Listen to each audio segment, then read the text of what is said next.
Okay, we are back for our Lenten reading in practical meditations for every day of the year, and we are doing this just for Lent. And we are on the 6th week of Lent, Tuesday. Third word on the cross, behold thy mother. First meditation, look at Our Lady and St. John at the foot of the cross. Second, ask for an increase of love for Jesus and Mary. Point 1. Now there stood by the cross of Jesus his mother. Consideration. His mother stood by the cross. Here we must pause and consider two admirable and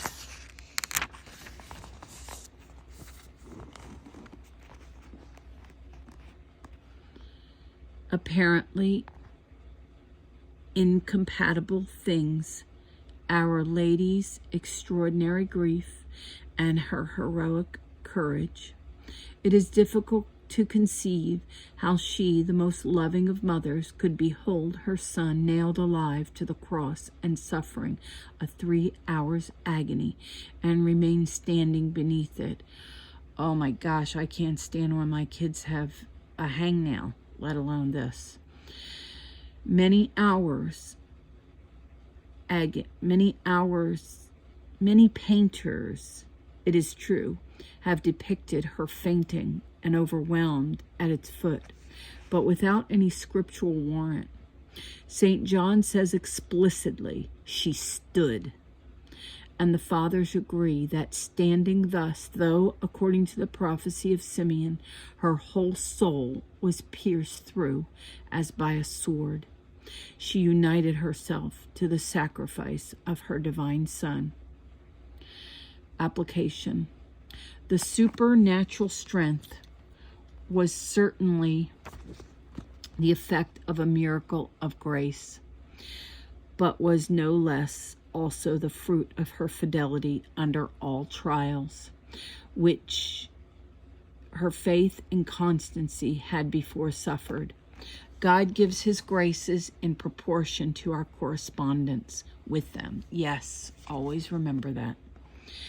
Let us also be generous and steadfast under our more ordinary trials, and we shall be strengthened under greater ones. Look back on your past life and you will be convinced of this truth, affections, and resolutions. Oh, I am already. It's true. Point 2. When Jesus had seen his mother and the disciple standing whom he loved, he saith to his mother, Woman, behold thy son. Consideration. Admire the calmness of Jesus, who forgets himself in the midst of his agony to recommend her to the care of his virgin disciple, who was henceforth to sustain and console her to the end of her life. Woman, behold your son. And at that moment he filled the heart of the beloved St. John full to overflowing with the tenderest and most generous love that ever son felt for this admirable mother. And yet the Protestants say she was just a woman when he deliberately stopped his own pain or endured it while he concerned himself with his mother's care for the rest of her life. You tell me it doesn't pierce the heart of Mary every time a Protestant just calls her a woman. It certainly pierces the heart of Christ, I have no doubt.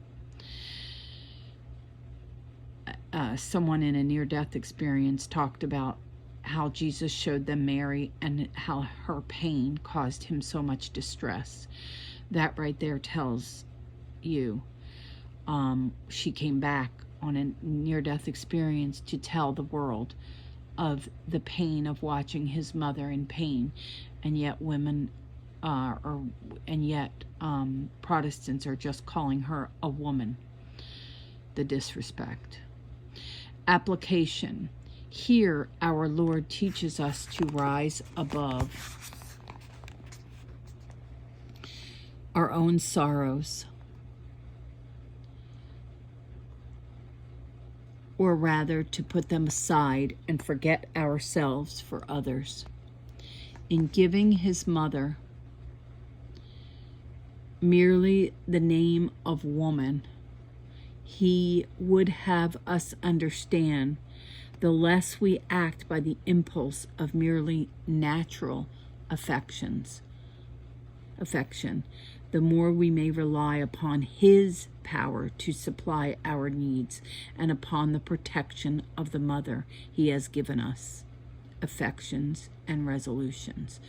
That's what he meant when he called her woman. Point 3. After that he saith to the disciple, Son, behold thy mother. Consideration. Our Lord, having cared for his afflicted mother, bethought him of his beloved disciple, and wishing to give him a last mark of his love, places Our Lady from henceforth under his protection. Behold thy mother are the words with which he turns his dying eyes on St. John, words full of consolation for us all, for the fathers unanimously concur in believing that our Lord here used St. John as the representative of all the faithful, and that from this moment he filled the heart of Mary with an overflowing love for mankind, so that her maternity became in a certain degree as unlimited as the divine paternity itself. Application and colloquy of love, devotion, and confidence in our Blessed Mother. Wow, wow, wow, wow, wow, wow, wow. How powerful is that?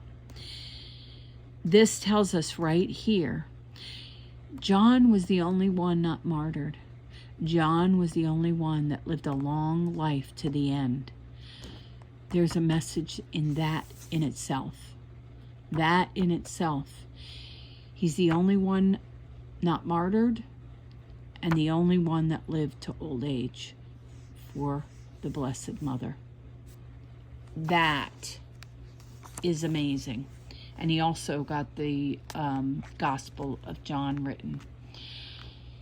Wow. Wow, wow, wow, wow, wow. One of the most powerful yet. We will see you tomorrow.